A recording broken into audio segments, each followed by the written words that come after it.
Hello everyone. I'm Billy Story TNA for Life.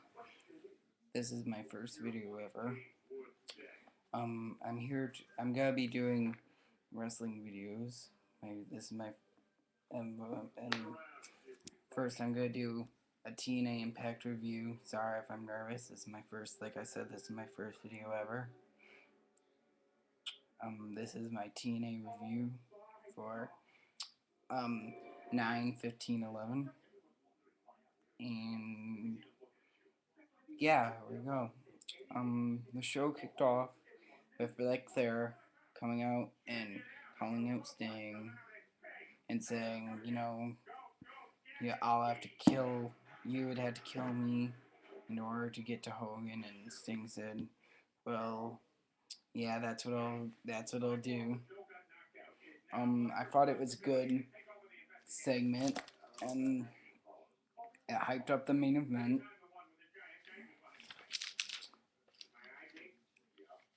And it was better than Mortal always coming to the ring to kick out the show.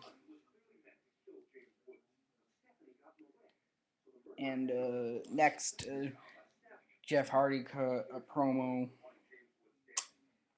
about saying he last week he asked forgiveness for the fans, and now he's gonna ask for forgiveness from the boys in the back. And next, an 8-person tag match. Mexican America took on Tara Brooke Teskmacher. Um, Devon and the Pope. It was a decent match, but Devon's team won. But I think you know, uh, Mexican American probably should have won because they're the tag team champions. But whatever.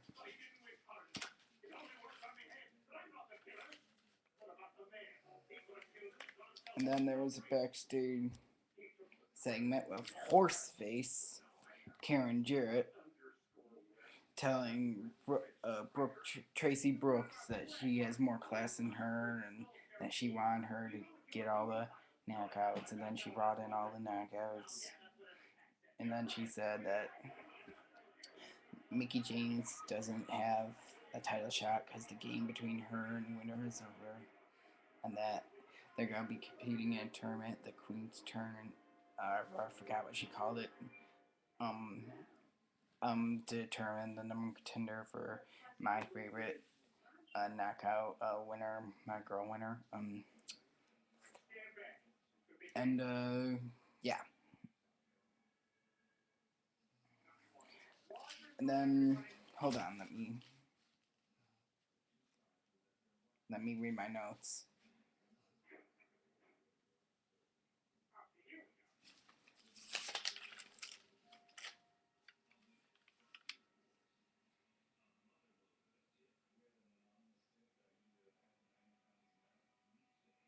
It was kind of a boring segment, but I'm kind of getting tired of Karen and Jeff being shoved down our throats. Next, Fortune was in the ring. Um, all correct, congratulating. Um, what's his name? Bobby Roode. And then Kurt Angle came out and said, "Hey, why are you guys being so nice to Bobby? When aren't you all jealous? Don't you want to be in his position?"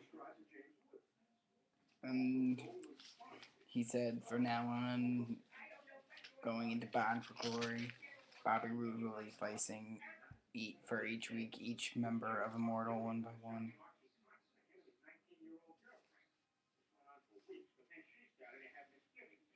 I thought it was a good segment, and it builds to Roode versus Angle at Bound for Glory. So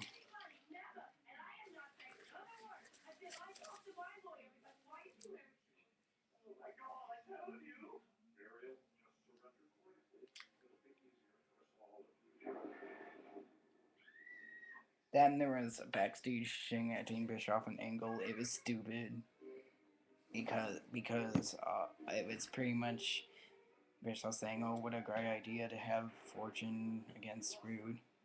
It was kind of pointless and it took up time, you know.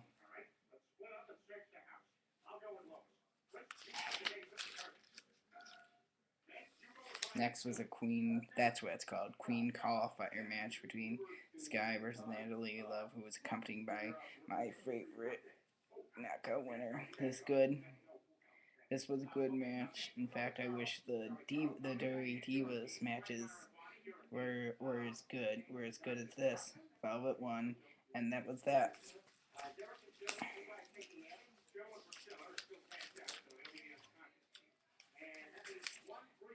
Next was a backstage segment with Jeff Hardy tried to apologize to AJ Styles, and AJ said, "Well, you know, I built this company, and you ruined everything, and you know, I probably won't ever forgive you." It was a good segment. It was a good, and AJ, you know, put on, he cut a good promo.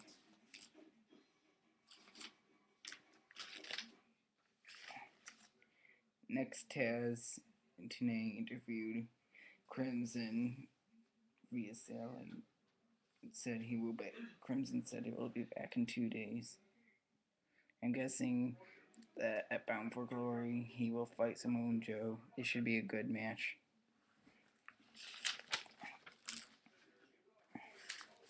And Samoa Joe faced Matt Morgan in a submission match with which Joe won. A good match. It was a good match. It made Joe look strong going into Bound for Glory. I just don't know why it had to be a submission match, but it was booked by Russo, so what else do you expect? Next, Kurt Angle. Sorry, I'm reading from my notes. Next, Kurt Angle came to Kazarian's locker room and wished him good luck.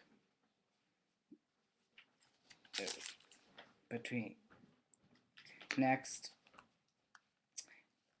and then Kazarian. Next, there was a thing between Jeff Hardy and Devon, and Devon was saying that he was not turning his back on Hardy, but if he messed up again, it was over. Then Kazarian faced Bobby Roode, which Roode won by submission. This was the best match of the night.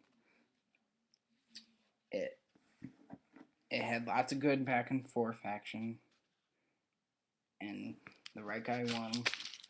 And there was a handshake after the match, so good stuff. Next, Austin Aries cut a promo backstage and said that he'll be defending his title next week. I'm guessing against Brian Kendrick. It should be a good match, but they should save it for Bound for Glory. Next was the main event, the Icon Sting versus Flair. And it was a lot better than I expected. It was really. I wish this would be at Bound for Glory instead of Hogan versus Sting, but Sting, of course, the Immortal and Anderson interfered, and Sting won, which means Hogan's gonna fight Sting at Bound for Glory, brother. So if you like sorry if I had a crappy video. I was really nervous and I was reading through my notes. And yeah, if you like what I had to say, subscribe, comment, like, and that's it.